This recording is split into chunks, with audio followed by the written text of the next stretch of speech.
sustentabilidade da Previdência Social. Nós defendemos que haja uma discussão com a sociedade, porque há uma evolução natural da sociedade, as regras que existem hoje, elas são de décadas passadas, e nós atravessamos um fenômeno que exige uma discussão bastante serena, bastante tranquila e bastante transparente com a sociedade sobre qual é o modelo de proteção social que o Brasil precisa e quem financia esse modelo. Então essa é a discussão que nós viemos fazendo. Então nós defendemos desde 2003 que houvesse essa ampla discussão com a sociedade. E nós demos passos em relação a isso.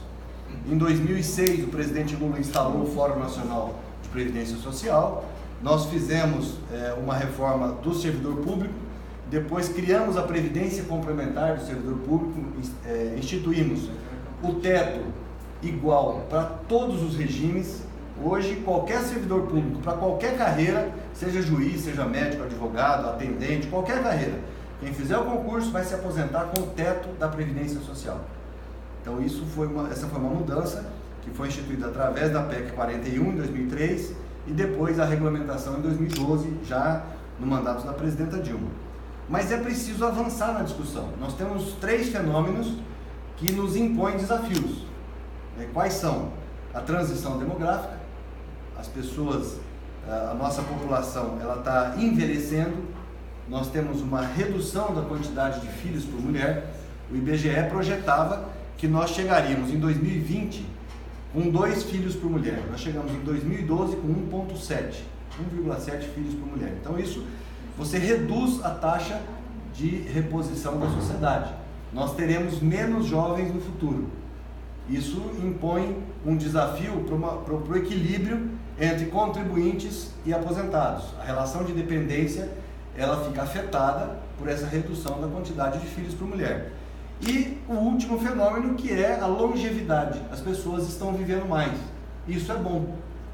Dados os fenômenos de melhoria da qualidade de vida, os mecanismos de evolução aí da sociedade, você tem melhora na saúde, melhora na alimentação, você tem melhora no saneamento básico, você tem novas tecnologias, descoberta de novos remédios, a medicina avança, claro, as pessoas passam a viver mais. Isso também nos impõe desafios. Então todos esses fenômenos nos colocam aí um desafio de discussão com a sociedade de como que nós vamos financiar a nossa Seguridade Social. Agora, isto é muito diferente do que o governo vem pregando, de que a Previdência é o problema do país, que a Previdência vai parar o país, que se não fizer a reforma, o Brasil para em alguns meses. Então isso não é verdade.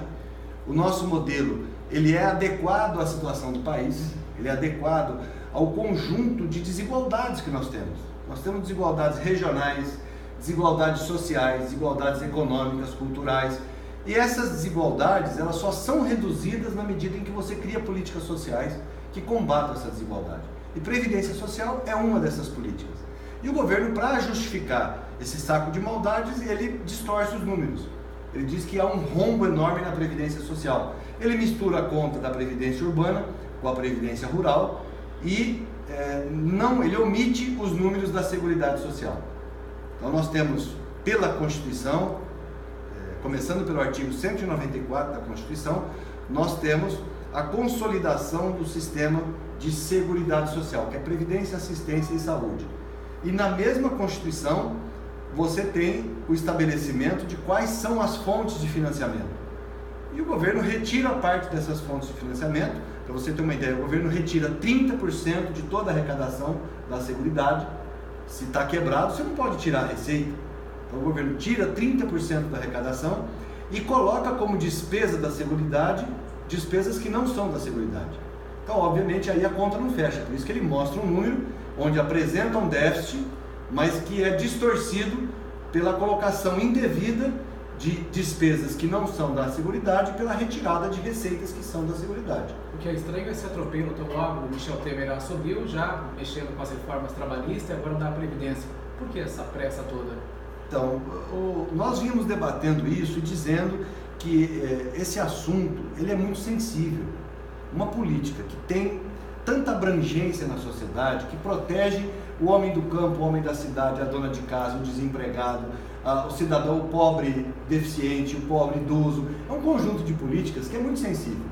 Você não pode, de maneira alguma, mandar um projeto de lei, uma PEC, como foi feito, uma proposta de emenda à Constituição, para ser aprovada no atropelo.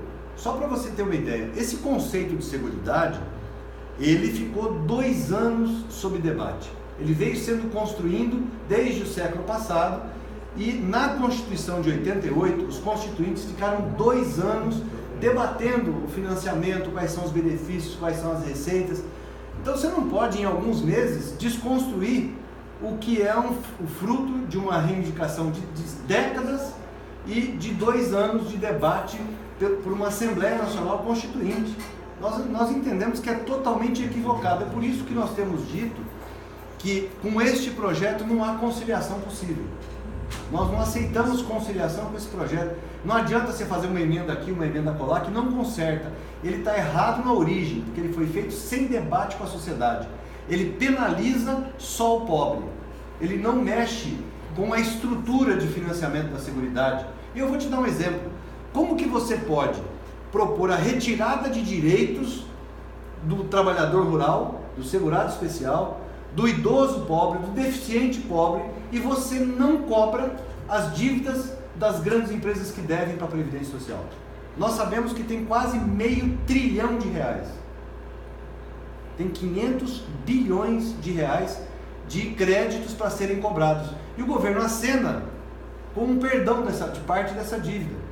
No mesmo projeto da reforma trabalhista foi colocada uma emenda para perdoar 99% dos juros e multa dessas dívidas, que é o grosso da dívida. Então é um contrassenso, nós não podemos aceitar. Esse é um projeto equivocado, ele precisa ser retirado e debatido com a sociedade.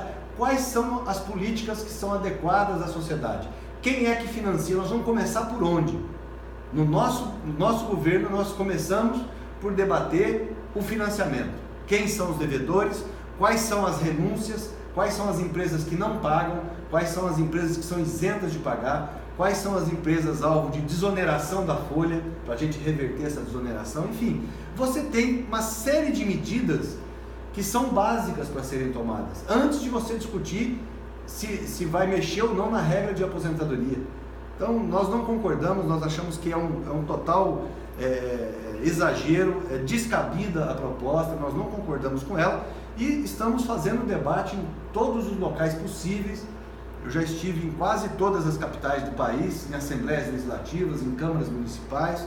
As câmaras municipais têm aprovado moção de repúdio, e a maioria delas por unanimidade, contra essa retirada de direitos, porque a sociedade percebeu que isso só vai desproteger, só vai levar mais insegurança para a sociedade, vai aumentar a desigualdade social, vai aumentar a miséria, vai aumentar as dificuldades do povo, especialmente mais pobre. Isso a gente não pode concordar. A corrupção interfere nesse rombo? Olha, sempre combater a corrupção é dever de todo o governo. Nós não podemos esquecer que existem possibilidades ainda, existem ainda mecanismos que precisam ser melhorados para que o dinheiro da Previdência arrecadado vá de fato para pagamento de benefícios. Então, obviamente, você tem que coibir a corrupção na arrecadação e nos pagamentos. Nós fizemos vários mecanismos, criamos vários mecanismos que vão nesse sentido, de coibir os pagamentos indevidos e arrecadar o que de fato é a receita da Previdência Social. Ao que tudo indica, será aprovado. O presidente Michel Temer está pressionando para que isso seja aprovado. Como é que o senhor vê o futuro da Previdência caso realmente seja aprovada essa reforma? Olha, eu não acho que vai ser tão fácil não. Ela foi aprovada, o corpo do texto foi aprovado na comissão, né, e deve ser discutido amanhã os destaques, mas nós temos que lembrar que a comissão ela é totalmente controlada pelo governo. O governo colocou 6 líderes dentro da comissão, ele substituiu 6 membros e colocou 6 líderes dele dentro da comissão. Então, ela é muito manipulável. Já o Congresso Nacional, ele é suscetível de pressão. O que nós estamos fazendo? Exatamente trabalhando na pressão na base dos parlamentares para evitar que eles aprovem, porque é um desastre. Aprovar isso é um desastre, é o fim da aposentadoria de várias categorias, é o fim da proteção social e nós entendemos que vai dar muito trabalho depois para reconstruir isso. Não sei se a gente consegue reconstruir da forma como ela foi estruturada na Constituinte, na Constituição de 1988. Então a nossa tarefa hoje é evitar que ela passe, é pressionar os parlamentares para que eles não votem. O governo precisa de 308 votos, não é simples. E nós estamos pressionando muito para que essa votação ela não aprove esse conjunto de medidas que nós chamamos de maldades com a sociedade, porque, como eu disse, desprotege e pode levar o país, inclusive, a uma convulsão social. Quando você retira políticas sociais, quando você retira proteção social, especialmente do mais pobre, você não dá alternativa para as pessoas. As pessoas precisam ter um fio de esperança, as pessoas precisam ter a certeza de que serão amparados pelas políticas públicas. Quando isso não acontece, você tem um risco enorme de convulsão social. Você pode citar alguns pontos da reforma em que isso acontece? A falta todos eles. Eu vou exemplificar aqui, por exemplo, o segurado especial, o trabalhador rural, vai ter que contribuir mensalmente por 25 anos, igual aos trabalhadores urbanos. Isso não é possível. O trabalhador rural contribui na medida em que ele comercializa a sua produção, é diferente. Ele não tem folha de salários, ele não tem dinheiro todo mês para fazer a contribuição. Então ele não pode ser tratado igual ao urbano. A igualdade entre homens e mulheres, ainda que o governo tenha dito, mas eu fiz umas modificações aqui e acolá, isso é para enganar. Ali na frente ele vai retomar o projeto original. O projeto original, inclusive, pressupunha que todo mundo voltasse a contribuir, mesmo aposentado. E aí eles foram dourando a pílula para ver se passa no Congresso Nacional. Mas o objetivo central é retirar direitos mesmo. Vide a reforma trabalhista, todos nós vimos o que foi aprovado, que é uma destruição das relações de trabalho, uma precarização. Nós estamos voltando ao século retrasado em relação à proteção ao trabalhador. Você imagina o negociado prevalecer sobre o legislado, significa não ter mais lei. Você pode fazer qualquer tipo de acordo entre patrão e empregado e todos nós sabemos como funciona. Você imagina uma empresa com 3 empregados, uma pequena empresa, em que o empregador fala, olha, esse ano eu não vou ter dinheiro para pagar 13º, assina aqui e não vai pagar 13º. Não vai ter férias, não vai ter a jornada de trabalho. Você pode rasgar a CLT mediante uma simples assinatura do trabalhador, que é a parte mais fraca. Ou assina ou está demitido. Então esse é o tipo de regra que eles estão aprovando no Congresso Nacional. Por isso nós tememos muito quando isso chegar na Previdência Social, porque a Previdência, ela protege exatamente as pessoas que estão em situação de vulnerabilidade. Ela protege o segmento da sociedade que está mais vulnerável. E nós não podemos permitir a desproteção do vulnerável. Que Estado é esse? Para que serve o Estado que não protege o seu cidadão quando ele está numa situação de vulnerabilidade? O Estado está sendo colocado a serviço, de novo, de poucos. De uma pequena elite que quer cada vez mais se apropriar do orçamento da União, porque o que está em disputa, ao fim e ao cabo, o que está em disputa é o orçamento da União, é o dinheiro que é arrecadado como tributos da sociedade, se ele vai para remunerar o capital especulativo ou se ele vai para proteger a sociedade. Porque quando o governo fala que tem que fazer superávit primário, ele nega a discussão do déficit financeiro, do déficit fiscal, do que nós pagamos de juro. Nós pagamos no ano de 2015 mais de 33 milhões de benefícios. Tudo isso custou 430 bilhões de reais. Nós gastamos 502 bilhões de reais de juro. O orçamento, quando ele fala, o orçamento consome 22% para políticas sociais, mas consome 44% para juro. Então nós estamos concentrando riqueza na mão de poucos, ao invés de proteger a sociedade. Essa é a discussão que tem que ser feita, aberta e franca. A sociedade precisa saber que estão tirando dinheiro do pobre para concentrar na mão do rico. É isso? É isso.